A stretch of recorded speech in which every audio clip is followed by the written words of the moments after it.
There are epochs in the history of mankind when the world seems to have grown old, when kings conspire like misers, when soldiers move like sleepwalkers, and when the very earth appears tired of bearing the footsteps of men. So it was in France in the early 15th century, a kingdom frayed like an old banner, its colours beaten pale by English winds and Burgundian storms. But God, who delights in mad surprises, has never been impressed by the solemn weariness of empires. And so he reached not into the marble halls of kings, but into a thatched cottage in Domremy, a place no map-maker troubled himself to mark more boldly than a blur, and planted there a flame that would, before long, illuminate the whole of Christendom. Joan of Arc came into this world the way a lit torch enters a dark room. She strode into history as if courage itself had taken on human form. Joan did not drift into her destiny. She marched into it with the alarming clarity of someone who had mistaken heaven for a command rather than a comfort. Others had heard sermons, she heard voices. Others saw armies, she saw a mission. And in that difference lies the whole matter. She told her judges, who were very learned and very certain, that she had been sent. This was naturally intolerable. Learned men can endure almost anything except the suggestion that truth might arrive without credentials. She was a peasant girl, and that alone made her dangerous, for innocence is often the most subversive force on earth. While scholars puzzled over the ruins of France, and nobles debated how best to bow to England, Joan heard voices. Not the thin, spectral whispers of lunacy, but voices bright and clear as an alarm. St. Michael, St. Catherine, St. Margaret. They did not flatter her, they commanded her, "Daughter of God, go to the aid of the king, go to raise the siege of Orleans." Only a child, you see, would dare believe such a thing. And Joan of Arc represents that most irritating of truths, that innocence is stronger than experience, and that faith, which we moderns treat as a decorative antique, has the awkward habit of toppling empires. The peculiar bent of the modern mind is to imagine that faith is a fog, when in truth it is often a fire, sharp, bright, and entirely inconvenient. Many believe in God in the vague and harmless way one believes in distant mountains. But Joan did not merely believe in God. She believed in God the way one believes in a trumpet blast, something that calls, that interrupts, that demands you stand up and do something absurd and glorious at once. And so she did the most unreasonable thing imaginable. She rode from her village as David once strode from the fields, armed not with strategy but with certainty. At Chinon she found the Dauphin, Charles, a man who wore his crown in exile and his doubts like chains.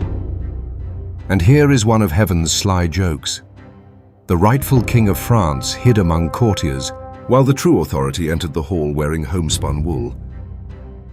They tested her, questioned her, tried to catch her in contradiction. They found instead a peasant whose answers had the crisp finality of a sword striking stone. And so, with a banner of white lilies and a borrowed suit of armor, she rode to Orleans. The city had been dying slowly, like a candle guttering in the wind. But when Joan arrived, this girl who could not write her name, the wind itself seemed to pause, startled. Soldiers who had forgotten hope remembered it suddenly, as if it had been tucked in their coats all along. The English spoke of witchcraft. The French called it a miracle. Joan herself called it obedience. The siege was lifted in days. It was not, as military historians like to tell themselves, a matter of tactics. It was the simple and terrifying intrusion of faith into the tidy arithmetic of war. The world is full of reasonable men who will tell you that wars are won by strategy, by supply lines, by the slow, grinding machinery of politics. And sometimes they are.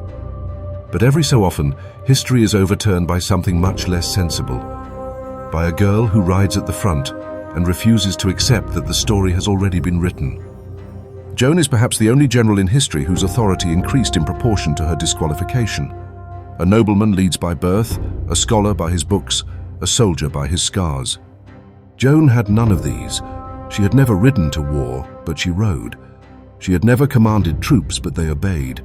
She had never learned to read, but when she spoke, even the clerics and nobility fell silent. But victory at Orleans was not Joan's goal. It was merely a gate. She pressed the hesitant Charles onward, marching through enemy territory as calmly as a child crossing a meadow, insisting that he be crowned at Rheims. And so he was, with Joan standing at his side like a banner come to life, or like an angel who had taken a wrong turn and ended up in armor.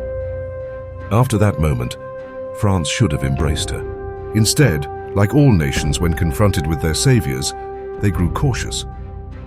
Kings dislike prophets, especially when the prophet carries a sword. Joan's victories were not merely military, they were metaphysical. She did not just defeat an enemy, she embarrassed a worldview. For if a peasant girl could alter the fate of nations, then all the tidy explanations of power begin to look like excuses. Naturally, this could not be allowed to stand. She fought on, but the tide of politics rose around her like a swamp. At Compiègne, she was captured, not by a demon or a dragon, but by men wearing the colors of France. They sold her to the English, who feared her not merely as an enemy, but as a contradiction. A girl who fought like a general, prayed like a saint, and obeyed no one but God. Her trial was less a legal proceeding than a prolonged act of spite, because the world is very strong when it decides to be unkind. They dressed fear in the robes of procedure and called it justice. They placed a miracle in a room full of paperwork and asked it to justify itself. Learned clerics, trained in the art of twisting truth into unrecognizable shapes, tried to snare her with questions that had no answers. There is something profoundly comic, in the deepest and most divine sense of comedy, about the spectacle of a frightened establishment interrogating a fearless girl. They had all the advantages, education, authority, time, and she had only the one thing they lacked, certainty. Whenever she opened her mouth, her innocence made their accusations look absurd, as if they had tried to arrest fire for being too bright. Joan's true enemy was not England. It was something far more ancient, cynicism. When they told her to abandon her male clothing, she refused unless God commanded it. When they asked if she knew if she was in God's grace, she replied with a line that should be carved into the heart of every witness of history. "If I am not, may God put me there, and if I am, may God keep me there." Thus spoke a child and confounded her judges. Those who doubted her did not doubt her because she was unbelievable, but because they themselves believed in nothing. She brought certainty into a land where hesitation had become a national pastime. She was a thunderclap in a fog. This is why her judges hated her. They could not stand the sight of someone who believed in truth, because they believed only in procedure. Her innocence must have glowed in that courtroom like a candle in a cellar, revealing all sorts of things that spiders prefer to keep private. They burned her on a May morning. And if the world had grown old again in that moment, it was old with sorrow rather than cynicism. The flames rose like a mockery of the coronation candles she had once carried. She was murdered not for her crimes, but for her virtues.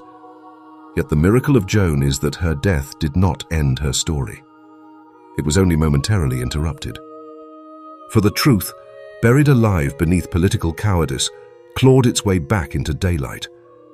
A generation later, the church declared her trial a sham, her accusers liars, and Joan herself innocent as a saint. Joan of Arc's genius was not of the academy but of the nursery. Her power lay in the one thing which the world despises because it does not understand it, sanity. She was sane in an age of madness. As G.K. Chesterton wrote, "The saint is a medicine because he is an antidote. Indeed, that is why the saint is often a martyr. He is mistaken for a poison because he is an antidote. He will generally be found restoring the world to sanity by exaggerating whatever the world neglects, which is by no means always the same element in every age. Yet each generation seeks its saint by instinct, and he is not what the people want, but rather what the people need. It is the paradox of history that each generation is converted by the saint who contradicts it most."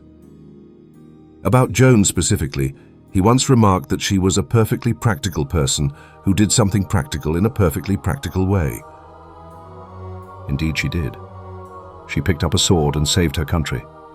Nothing could be more straightforward. Yet her sword was always secondary, a mere extension of her prayer.